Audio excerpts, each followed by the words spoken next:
फरमाएंगे और फ़ख्र करेंगे। सिर्फ यही नहीं बल्कि कई और निशानियां भी बतलाएं जिनमें तुर्क कौम का भी जिक्र किया गया है। इस बारे में ये बात भी आई कि तुर्की का जिक्र अहादीस में है या नहीं। दूसरी जानिब ये सवाल भी पूछा गया कि तुर्कों का जिक्र रसूलुल्लाह सल्लल्लाहु अलैहि वसल्लम की अहादीस में आना किस तरह से मुस्तामिल है, और दूसरी जानिब ये भी आगाह कीजिएगा कि कौन सी ऐसी बात है जो कि कुर्बे क़यामत में तुर्कों का जिक्र लाती है, यानी तुर्की का या तुर्कों का जिक्र क़यामत से किस तरह से जुड़ता है या दज्जाल से किस तरह से जुड़ता है। तो आज की इस वीडियो में आपको इसी बारे में आगाह किया जाएगा। लेकिन अगर आपने अभी तक हमारे चैनल को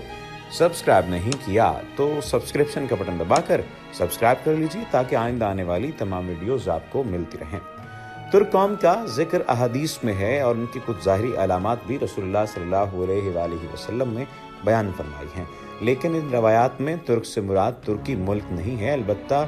तुर्की में वाक़ कुस्तुनतुनिया यानी मौजूदा इस्तांबुल से मुतल्लिक अहादीस में तज़किरा मौजूद है। जहाँ तक तुर्क से मुतल्लिक अहादीस हैं उनमें से चंद दर्ज झैल हैं जो कि अभी आपको बयान किए देते हैं। हज़रत अबू हुरैरा रज़ी अल्लाह तआला अन्हु से मरवी है कि नबी करीम सल्लल्लाहु अलैहि वसल्लम ने फरमाया,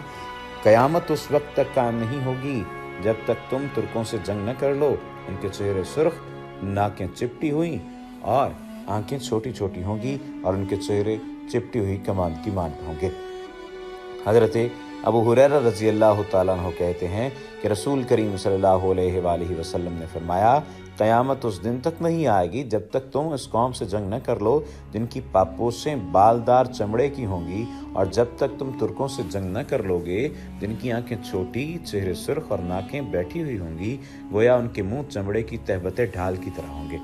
तुर्कों से मुराद वो लोग हैं जिनका सिलसिला नस्ब याफिस बिन नौ से चला था। इन लोगों के मुरसे आला का नाम तुर्क था, इससे पूरी कौम को तुर्क कहा जाने लगा। नबी करीम सल्लल्लाहु अलैहि वसल्लम के सहाबा में से एक शख्स से रिवायत है कि हुजूर नबी करीम सल्लल्लाहु अलैहि वसल्लम ने फरमाया, तुम हबशियों को उनके हाल पर छोड़ दो जब तक कि वो तुम्हें तुम्हारे हाल पर छोड़े रखें, और तुर्कों को भी उनके हाल पर छोड़ दो जब तक कि वो तुम्हें तुम्हारे हाल पर छोड़े रखें। अब सवाल यहाँ पर यह पैदा होता है कि ये तीनों अहादीस हैं और तीनों अहादीस में मुख्तलिफ तरह से जिक्र आया है।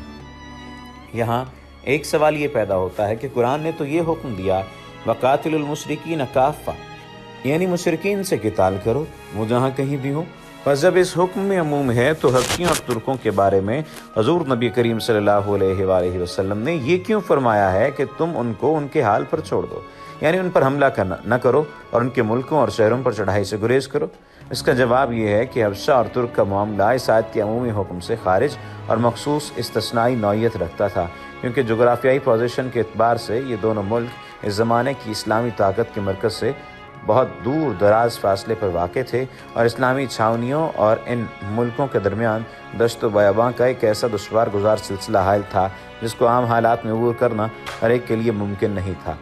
लिहाजा हुज़ूर नबी करीम सल्लल्लाहु अलैहि वसल्लम ने इस बिना पर मुसलमानों को हुक्म दिया कि इन दोनों मुल्कों के ख़िलाफ़ कोई इक़दामी कार्रवाई न की जाए और इन लोगों से उस वक्त तक कोई तारुज़ न किया जाए जब तक कि वो ख़ुद तुमसे छेड़ न निकालें। बस अगर वो तुम्हारे खिलाफ जारियत का इर्तिकाब करें और अपनी फ़ौज और ताकत जमा करके मुसलमानों के शहरियों और इस्लामी मराकज़ पर चढ़ आएँ तो इस सूरत में उनके खिलाफ नबर्द आजमा हो जाना और उनके साथ जंगो क़िताल करना फ़र्ज़ होगा। या एक बात ये कही जा सकती है कि हज़ूर नबी करीम सल्लल्लाहु अलैहि वसल्लम ने जो ये हुक्म दिया था कि इस्लाम के इब्तदाई ज़माने का वाक़या है, जबकि इस्लाम और मुसलमानों के पास इतनी ताकत और इस कदर ज़राए नहीं थे कि वो इतने दूर दराज इलाकों तक इस्लाम की पेशरफ्त को बढ़ाते। चुनांचे बाद में जब मज़कूरा आयत नाजिल हुई और इस्लाम को ताकत मुयस्सर हो गई तो हुजूर का ये हुक्म मनसूख करार पाया।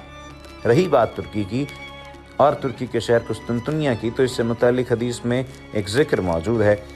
हज़रत मुआज़ बिन जबल रज़ी अल्लाह तआला अन्हु कहते हैं कि रसूल करीम सल्लल्लाहु अलैहि वसल्लम ने फरमाया, बैतुल मक़दस का पूरी तरह आबाद हो जाना मदीना मुनव्वरा की खराबी का बाइस होगा। इसी तरह से मदीना मुनव्वरा की खराबी फितने और सबसे बड़ी जंग के वक़ूअ पज़ीर होने का सबब होगा, और इस सबसे बड़ी जंग का वक़ूअ पज़ीर होना कुस्तुनतुनिया की फ़तह होने का बायस होगा, और कुस्तुनतुनिया का फ़तह होना दज्जाल के ज़ाहिर होने का सबब